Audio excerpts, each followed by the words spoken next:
I will let everyone know that this meeting is being recorded and will be posted to our website later on for those who cannot be in attendance today. So feel free to turn off your camera if that makes you more comfortable.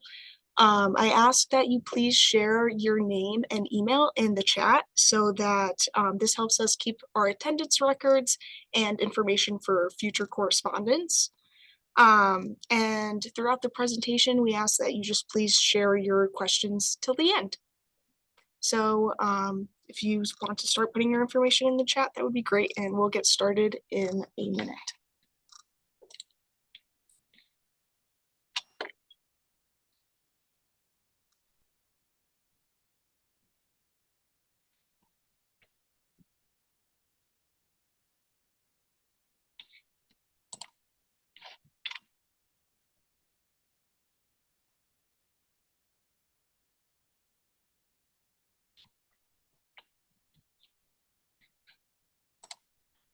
Okay, great. So if everyone could put their names and emails into the chat, that'd be great. And I'll share my screen and we can start this presentation.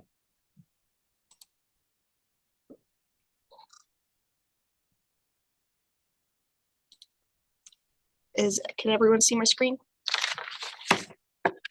Great. I'll hand it over to you, Bob.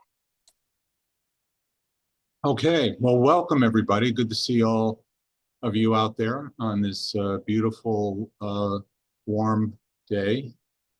Kind of shocking temperatures these days, but we're going to warm you up because you're going to get all loose and ready to write a fantastic grant application to us. And we're happy to see you all. And this kicks off our grant program for 2025. This session, just so you're clear, is a general overview of the Schenectady Foundation's grant programs. We will, you may already know this, we've scheduled a session on Thursday morning specifically to focus on the equitable access to healthy food grant process. And then going out, there will be each process we launch, there will be another session just to make sure everyone's on the same page as us before they start in and go in and begin their application. So happy to see you all. My name's Bob Perot, Executive Director of the Schenectady Foundation, and my associate, Sophia Blusick, will be conducting the session. As we go along, if you have, we will open it here and there for questions. But if you have a burning question or idea, you can just throw it into the chat at any point in time. All right, so let's go. Next slide, Sophia. So your mission is important to you and it's important to us. We'd like to see how your project ties into your mission consistently.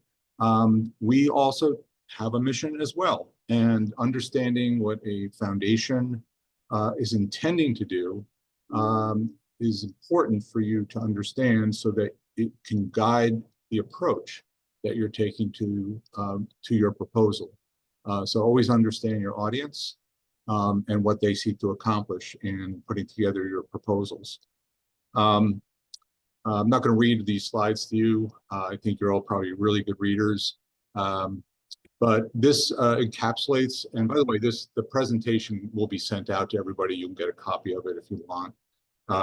But this kind of outlines where we are in terms of our focus on the residents of Schenectady County, New York, a particular focus on making Schenectady County food secure, and also focusing on equity and how we listen to the community in driving how we think and put together our programs. So this year, we have 3 competitive grant processes, and we'll get deeper into this. This is very high level. So our first impact area is food security, and we've budgeted up to $1 million this year. So this is our primary focus this year, and has been a primary focus for us since really since COVID. And so The first cycle begins, it's already begun February 7th. The RFP has been posted and been sent out to many of you who work in the food system. This will be a two-phase grant process. The first phase, which is current, will be result in about $600,000 to $700,000 in grants. And then there'll be a second phase following up on that, which we're working on cooperatively with the Schenectady County Food Council that will occur in the fall of this year. So that will be, you'll be made aware of that separately from this first cycle. Our next cycle is the emergent needs. We've budgeted $350,000, and that cycle begins toward the end of March. And then our neighborhoods focus $400,000. So these are, as you know, experienced nonprofit leaders that you are. You start out with a budget, and then everything changes. So the way these numbers might change in terms of the actual results of the grant process is if we're getting really terrific proposals in emergent needs, that number might go up. Or if we're not getting them, that number might go down. So this is our intention, and it's a general, broad view of what we're trying to do. Next slide. So these are just, so you're aware, these are other things that we do. So the vast majority of the funds we put back into the community are in those three competitive grant processes. These are not really competitive processes per se. So we do $60,000 and plus every year in scholarships to students in the county, and that's happening now. We have a micro grants program, which is our generally smaller grants, not to fill budget gaps, but to initiate something new, even if it could be like an aspect of a program that you're trying to test out. It could be to help do planning for your organization or your program.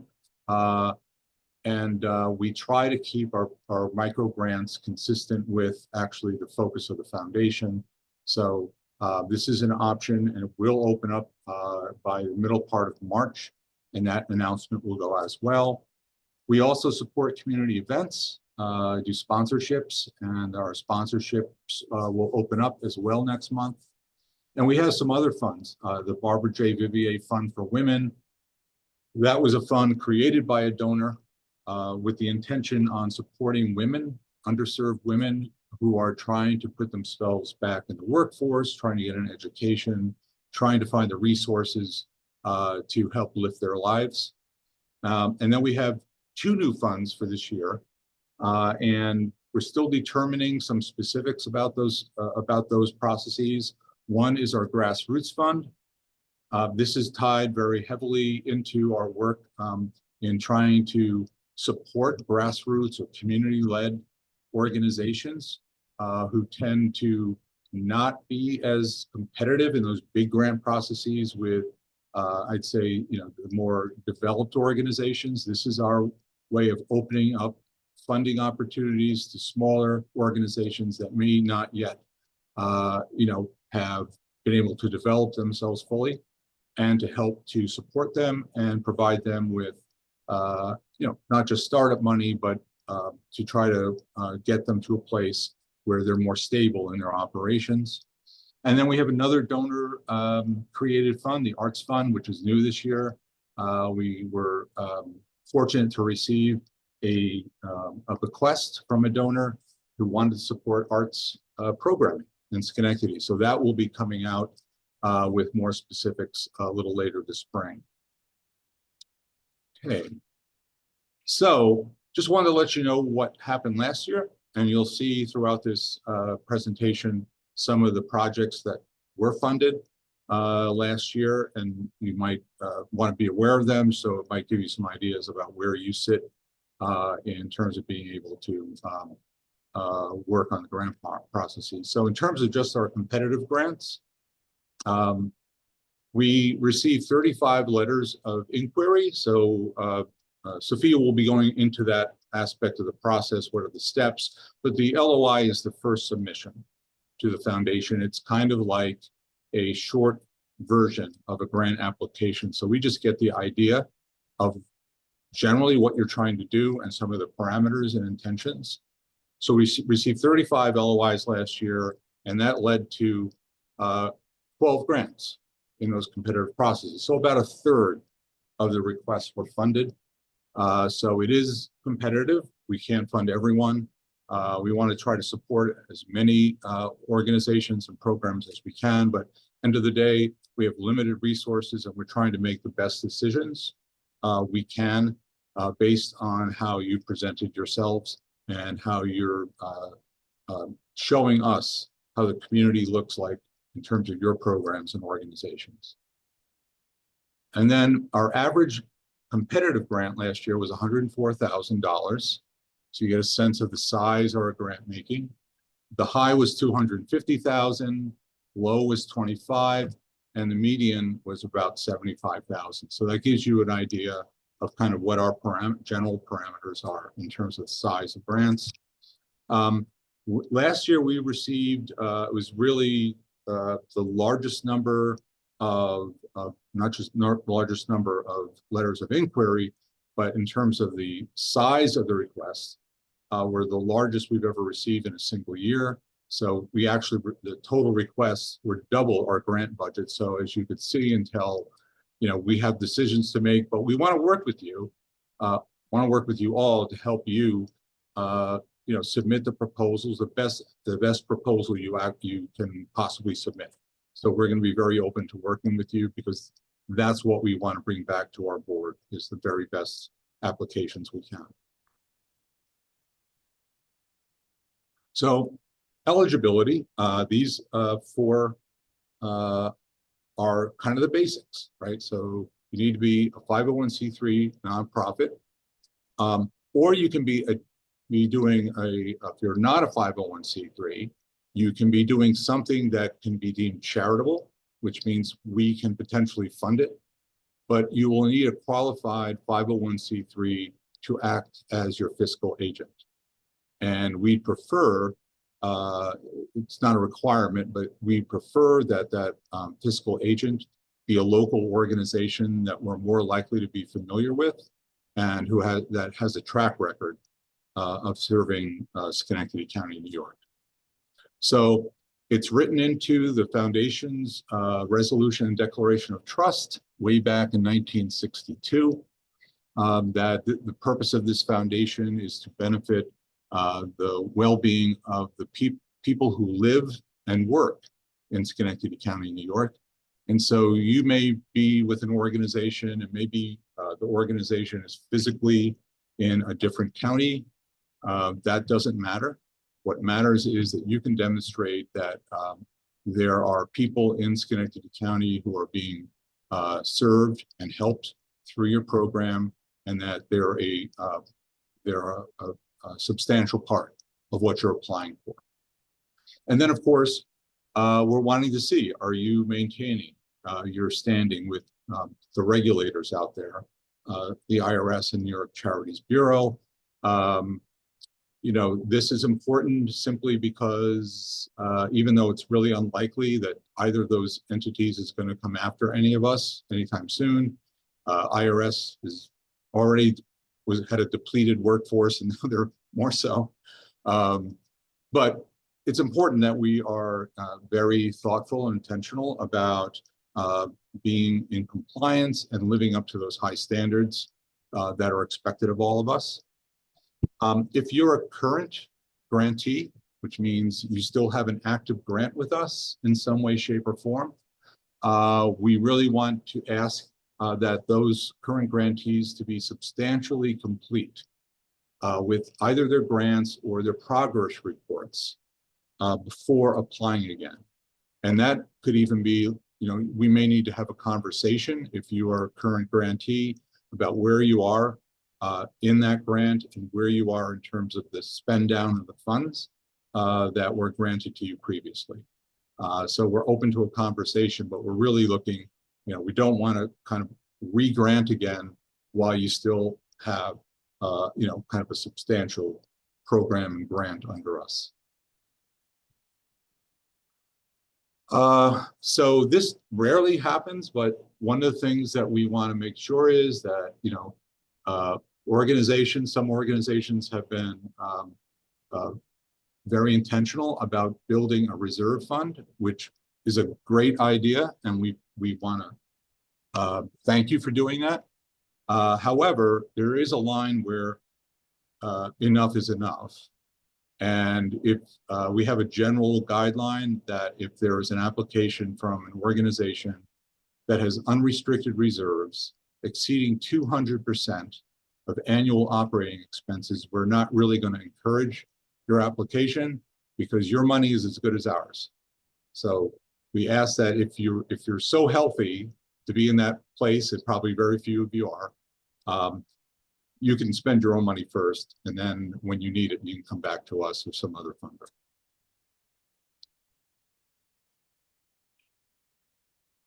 And finally, this foundation does not fund endowments or quasi-endowments. We are in fact an endowment.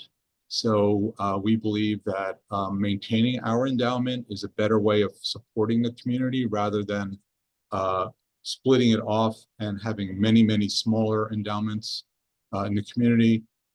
Good for you if you have one.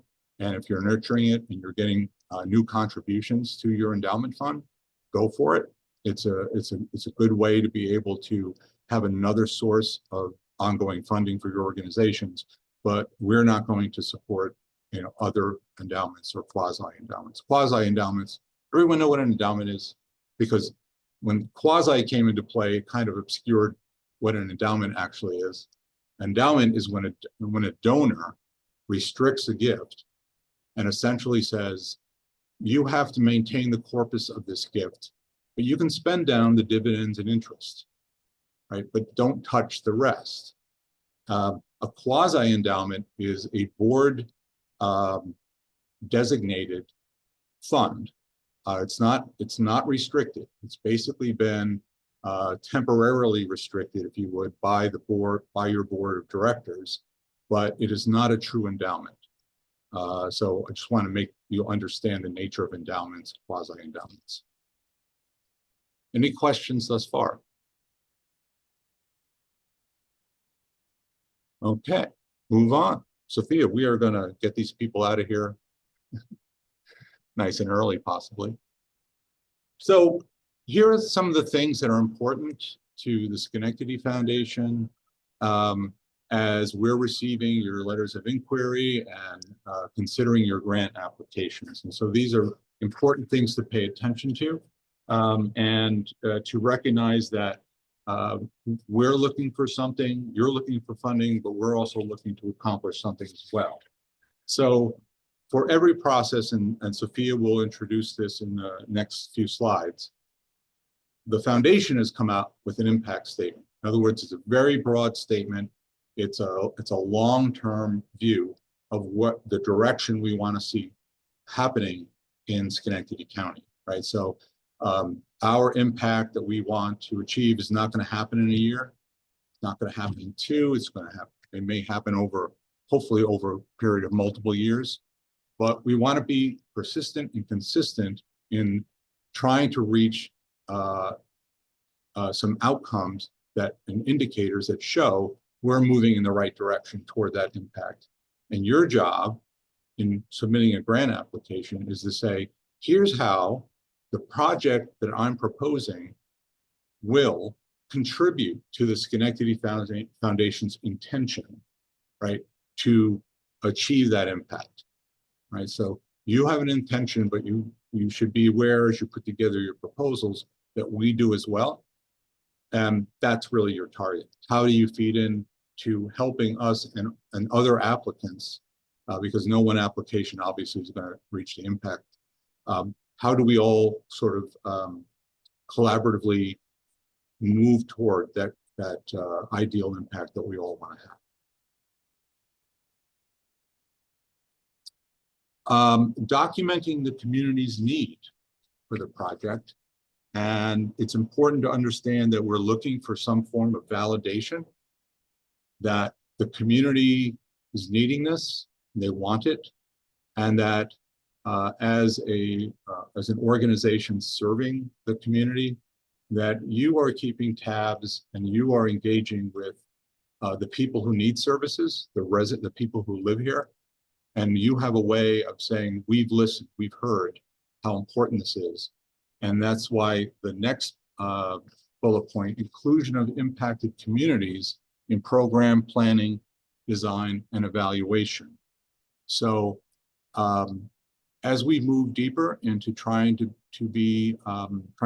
bring about a more equitable community, what's really key is that we are engaging with the people who use our services.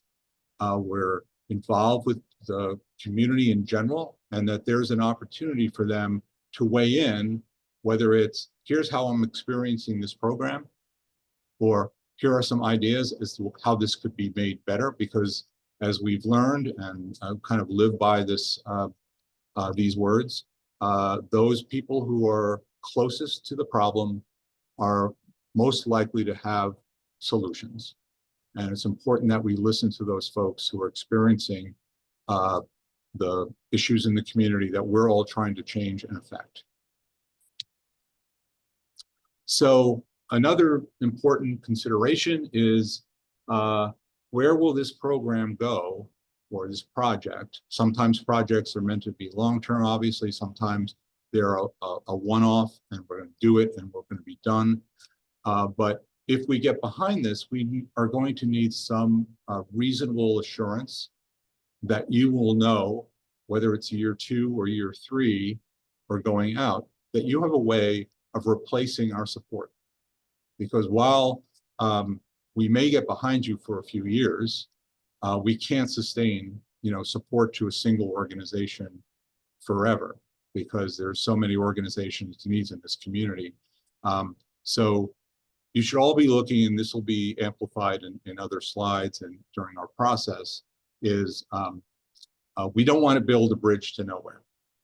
Okay, we want to know that there's a place that this is going, and that it's going to pick up at whatever time or date that the foundation's grant or our commitment to the program is over, that it's going to go forward in some way, shape, or form.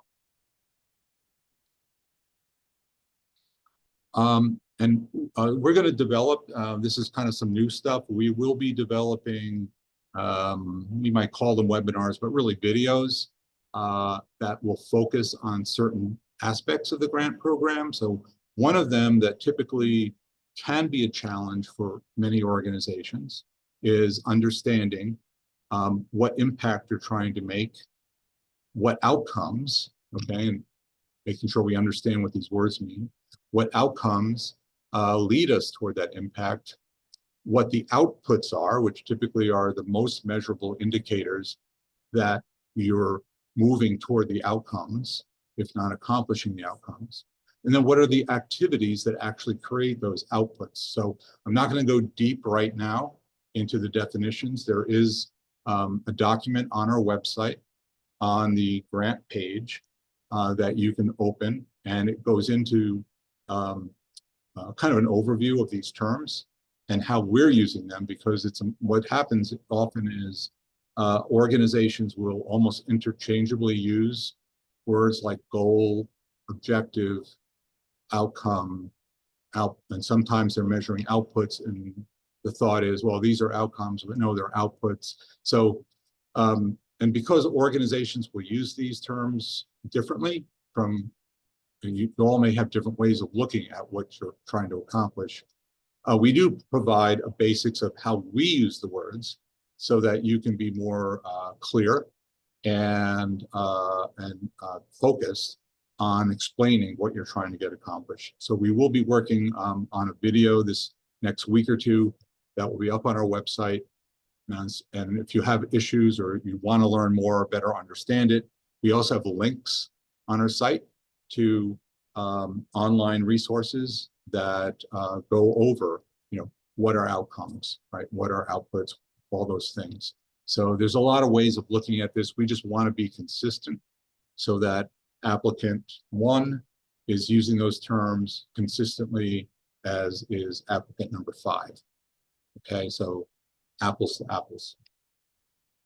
Another video we're going to put out, and also just more specific instructions, so is our budget. And again, Sophia will go into this a little bit in her side of it, but this is where it becomes, I'm sure you all have your own budget forms, right? And we put out a template.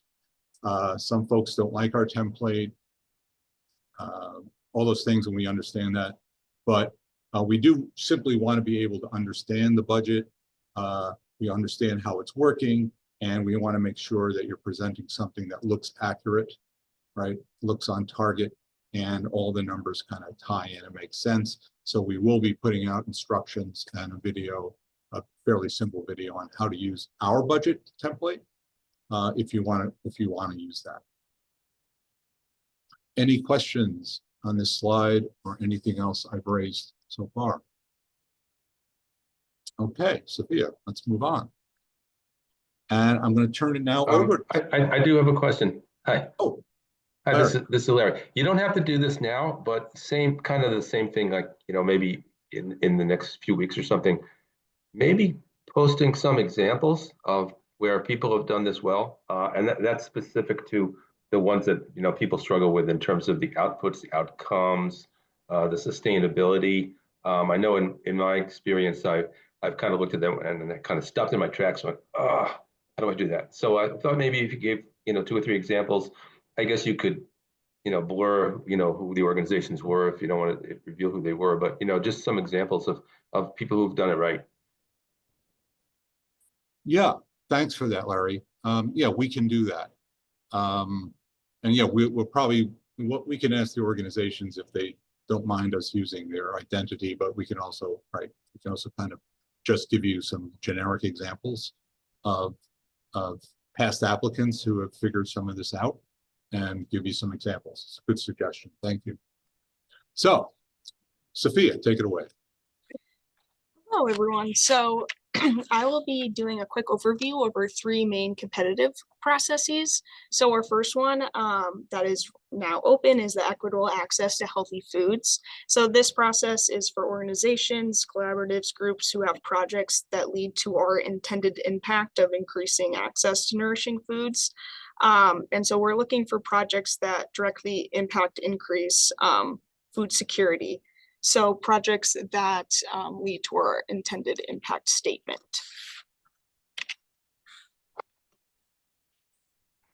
Our next process is our neighborhood revitalization. So these are projects that look to improve our neighborhoods in Schenectady County. So this has previously included parks, housing counseling, community centers, and below are a few examples of organizations that we have funded through this process. And then lastly, we have our emergence needs category. So through this process, the foundation is able to stay current and address rising challenges in our community. So the projects funded last year in response to challenges such as literacy, immigration, and legal barriers.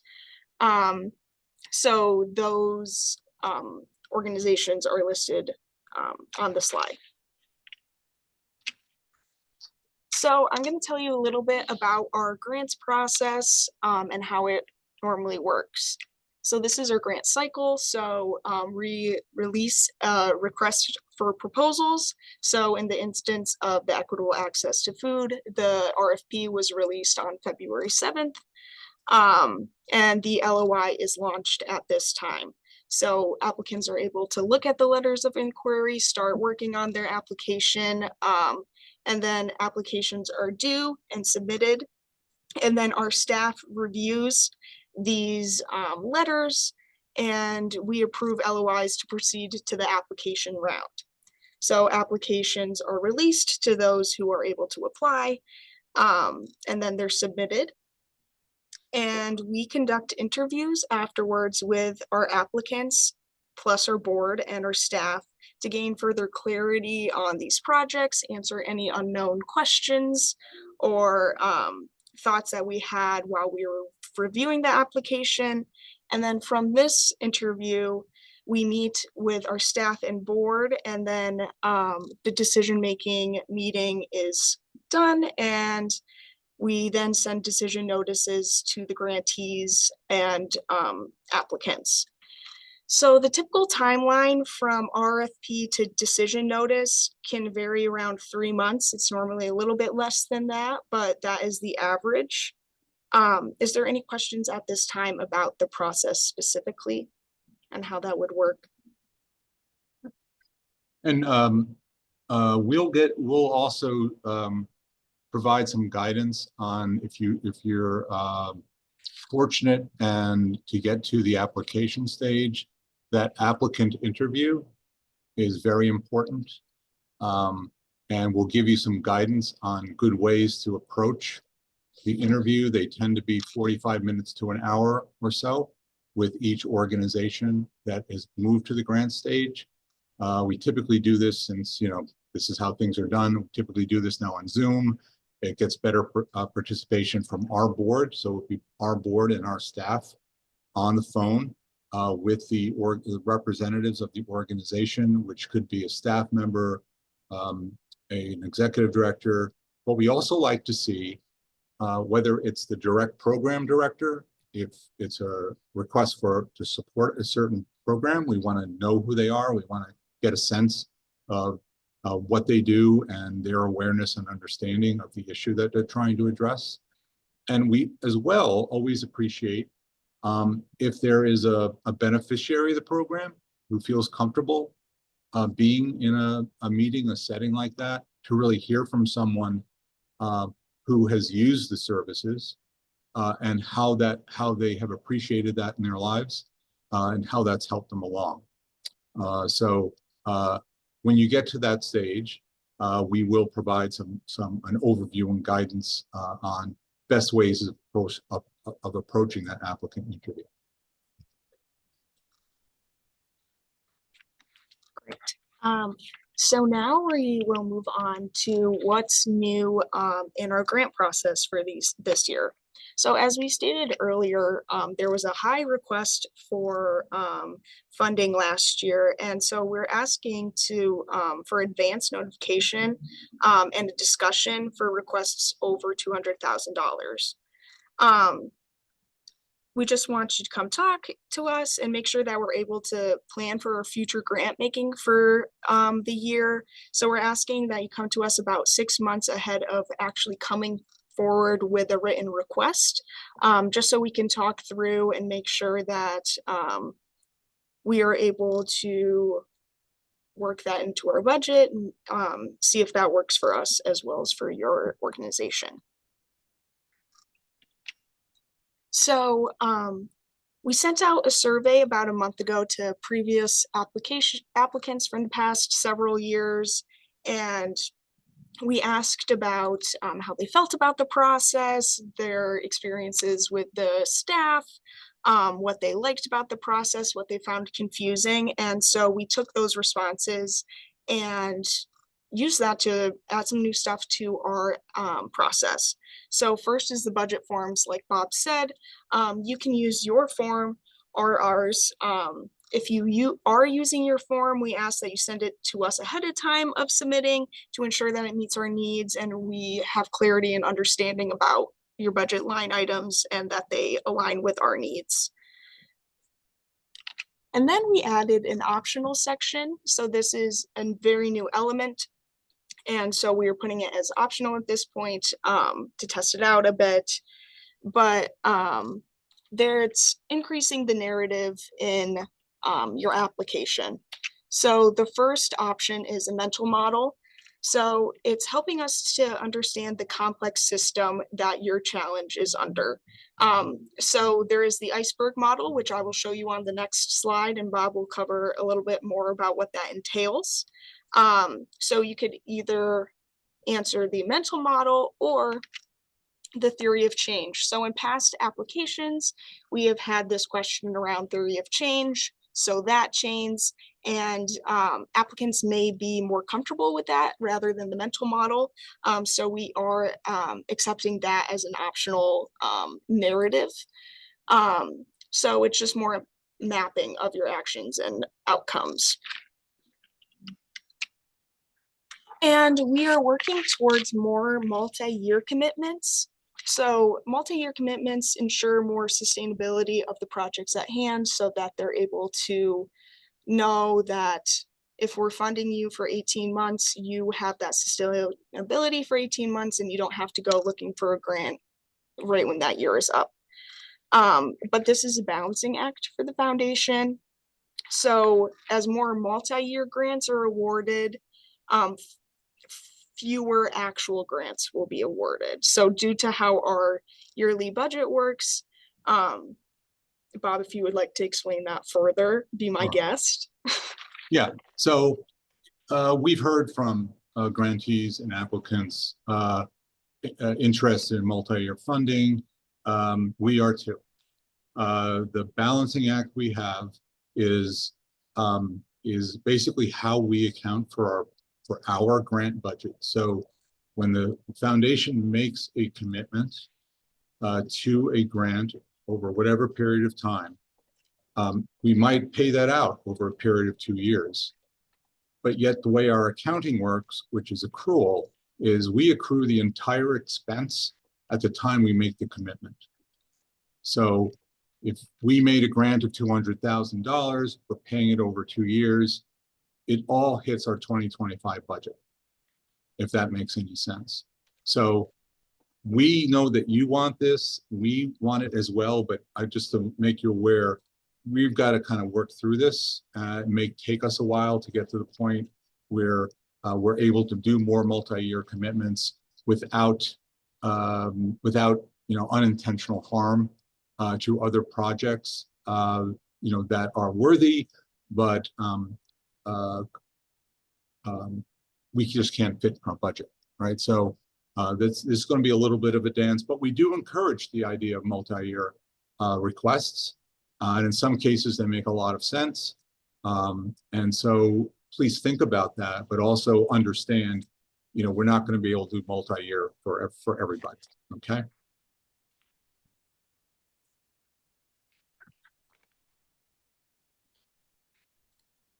So next is our iceberg mental model.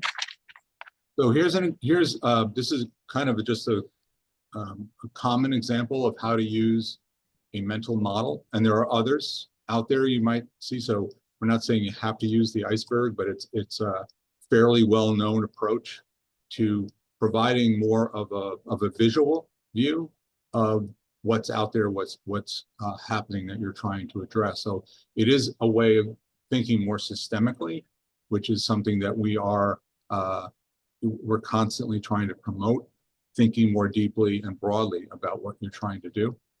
So here's a simple example. So the tip of the iceberg, right, is what we see. Right? We don't see the vast amount of ice below the surface of the ocean. So this is what things look like. This is what we see. This is the visual aspect of what we experience and what we observe in the community in whatever issue area you're focused on, right? In this case, it's about an individual. The event that we're seeing is this person is catching a cold, right? It's pretty simple. Yours will be more complicated, but this is a way of trying to get better understanding of how to use an iceberg. So, but what's under the surface is really the question. So we know what we see. The question is what's really happening. And so the second level down is about anticipating. So what trends have we noticed over time? Right, so we know this person is catching a cold. Well, what's been happening? Well, this person says, I've been catching more colds when sleeping less. Okay, that's a pattern, that's a trend. Right? It's important to understand what's underlying the event. Further underlying the pattern or the trend are these underlying structures. So what is it that's influencing that pattern? What's influencing the pattern? What are the relationships between the events and the pattern. So in this example, this person is more stress at work, not eating well, difficulty accessing healthy food near home or work. Okay, so that's what's going on, you know, underneath the trends. That's pointing to, oh, this is why we're seeing this pattern. This is why we're seeing these trends. And then at the deepest level of the iceberg model is, okay, what's really happening that we can affect change on, that's going to change not just the events, but the patterns and the underlying structures. So understanding what are the assumptions, beliefs, and values that people hold about whatever the system is. Could be the food system, could be the health system. And in this case, for this person, career is the most important piece of their identity. Healthy food is too expensive in their view, and rest is for the unmotivated. So that's really an unhealthy way of viewing the world, which is why this person is catching so many colds. But it's understanding the depth of where this is coming from, and it's often coming from a place where there are embedded beliefs, values, or attitudes, and understanding what those are critical to getting to the top of the iceberg and changing what we're seeing on the top. Is that making sense to folks? So we're going to provide you, you can find your own if you want.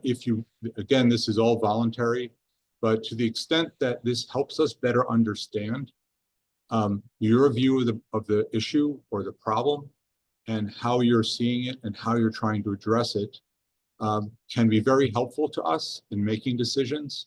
And so, again, not required, but it could be very helpful if you're willing to take this on. Okay, next. Yes, so this is the template that will be provided in our application and on our website. So it will be downloadable as a PowerPoint slide, and you can add in all of your information for each layer of the iceberg.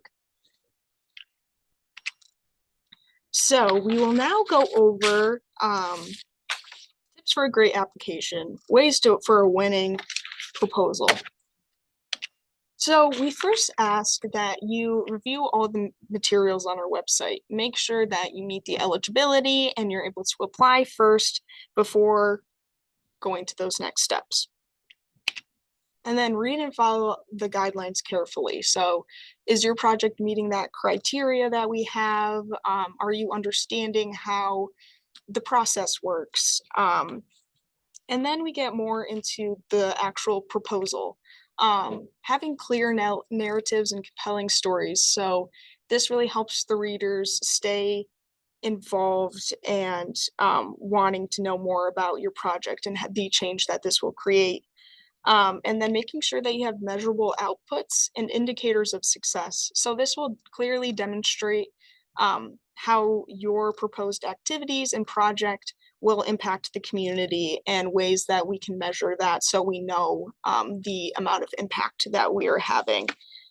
And then next comes the building strong partnerships. So we're really about collaboration, right? So systems can't be changed by one individual. It's a group of people working together. It's not required, but we do look favorably upon those who have those strong partnerships and collaborations. And then as stated before, we do look for multiple funding sources, and that's appreciated by us at the foundation. As if we are the sole funder, it's hard for that project to be taken on sustainability wise, as we can't fully be the sole funder forever.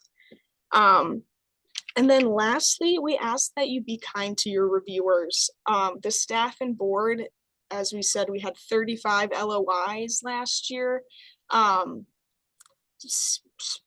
is a lot to read at a time. So using spaces in between paragraphs, shorter paragraphs, limiting run-on sentences, those are all things that can help elevate your application and help our reviewers better differentiate between these applications. Can I just add to that, Sophia? mean, understanding, we know you're working hard on your applications and we respect that and appreciate that. But as you submit it, and you read it yourself, is it easy to read to you, right? Does it capture the essence of what you're trying to portray in a, I'd say, a concise and consistent way? For Sophia and I, this is what we do for our living. So, we'll read everything, right? And try to make sure we understand. We have a group called our distribution committee or volunteers. And so it's very, I'd say, challenge. It can be a challenge. For example, in any one grant cycle, if we have 8 grant applications coming to us, it can be very challenging for a volunteer to entirely understand and differentiate amongst those 8, right? So think of them as part of the process. Think of them as if you would, as a customer. How do I make this easy for them to understand? How do I support what I'm proposing with data that's clear and validates what you're trying to accomplish? And understand that the simpler you can make it in a way, the better. We do have character limitations for all of our questions. And we get different reactions. Some applicants say, well, you didn't give me enough space. Other applicants make very effective use of the space that's available. But what we've done in this particular grant year is we've limited space for certain questions, but toward the end of the application, we've given opportunity to upload information, upload documents or data or reports or whatever really helps you to develop and express what you're trying to get done. So there will be that opportunity, even though you may say, well, I needed 10 more characters and I got to rewrite this sentence.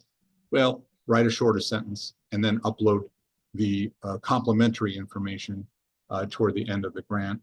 And all of that information, that it's in our online grant system. All of that, actually, when you print the grant application out, all of that information comes with it. So everyone will see whatever you upload, everyone will get to see that.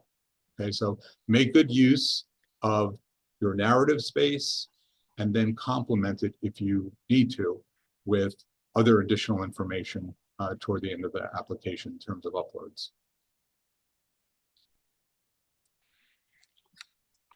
Okay, great. So as we have both talked about reviewing materials on our website, I wanted to quickly show how you all can access this information.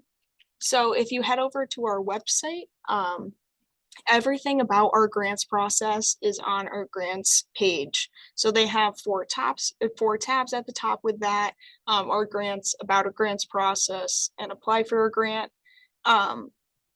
So where you will find all of the criteria, eligibility, and those outcome definitions will be under that apply or about our grants process. So you can see that in the circles, that's where you can find out, and it has links to our criteria and eligibility, and then those outcome terms. And then later on, there will be a section for resources where we do upload those webinars, videos, and our little workshop from today, orientation.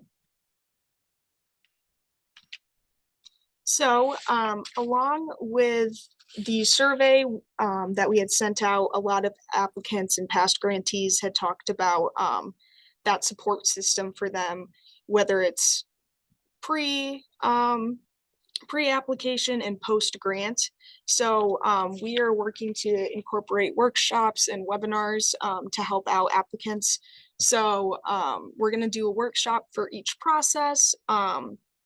And so we'll have those for each of our 3 competitive processes. So we're having one coming up regarding the equitable access to food. We're going to hold regular office hours for assistance. So I will be hosting those. And I'll have time Tuesday mornings and Wednesday afternoons. If you have any questions or needs assistance on specific sections, I just ask that you reach out to me via email and we can set something up on the schedule just to make sure that we're both available and there at the same time.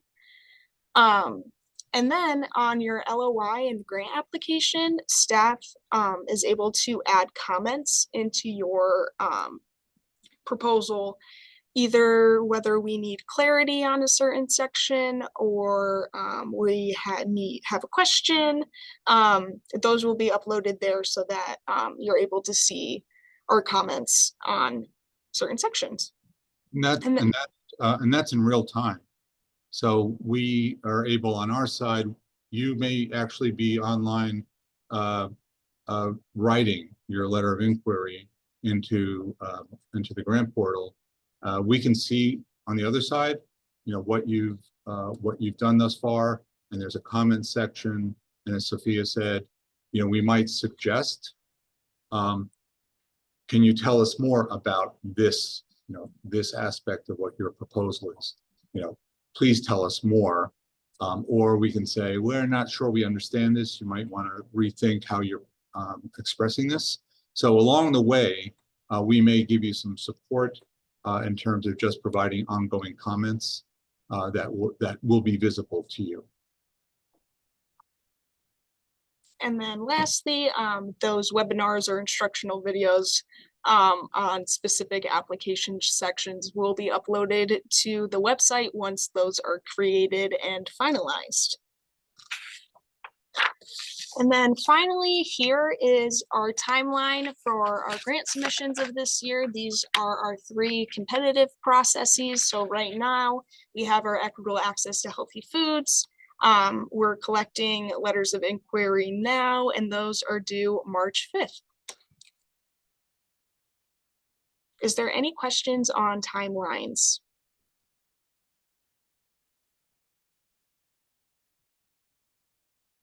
And these can also be found on our website as well. I would add, just for clarity, so you may start a letter of inquiry, right? And then we on our side, once you submit that, we're going to try to turn that around as quickly as we can, whether it's usually within a week or less. We'll either push it back and say, can you add some information in your LOI or your grant application about this? So we may send it back to you and really as a way of helping, because the better you're able to express the information, the better decisions we're able to make. But in the LOI stage, we will send out to everybody who's in the process of submitting an LOI. We'll send out the actual grant application questions so that you can be looking at those in anticipation of being asked to submit a full grant application. So you will know in advance, what are the next questions I'm going to have to respond to if I get to the grant application stage. Okay. And that is the end of our presentation for today. I will just let everyone know that we have some upcoming grants workshops. So on Thursday, we will be holding our letter of inquiry orientation for the equitable access to healthy foods at 9 a.m. And then about a month later, we will be holding our application orientation for that same process. And then as processes arise and are launched, we'll announce new dates for webinars then. And please reach out to me, Sophia, with any questions. There is my email on the screen. That's all we have for today. Is there any questions, further clarification? Tracy put a question in the chat. Will those sessions be recorded? And the answer is yes. Thanks for that. And we will open it up now to any questions you have, whether you want to vocalize them, take yourself off of mute or stick them into the chat. And of course, while Sophia, it's good that she's, I think, trying to set up a structure for having a one-on-one with any organization or applicant that needs that in terms of the office hours. That doesn't prohibit you from sending a quick email to Sophia. If you got, just a simple question along the way, we'll get back to you, very quickly. We tend to get back to our applicants pretty quickly. So with that, we're open to any other questions that you may have, comments, suggestions. We're always listening. I dropped my email in the chat for any of those who missed out on the slide, as it's not super easy to spell, so I was just dropping it there for everyone. I have a All right. question. Oh, David? So for the, in the 3 buckets of the competitive grants, are there any restrictions with respect to whether a grant application might be for capital needs or programmatic needs, if it's in service to the overall overarching issue that is being addressed in there? Can you apply in all 3 cases for capital or programmatic in all 3 buckets? Yeah, the answer to that, David, is yes, you can apply for either or both. We have a very general guideline because as you're aware, as a leader of an organization that has substantial facilities, there are needs. We recognize that organizations periodically will need to do some kind of a capital campaign or upgrading their buildings and facilities.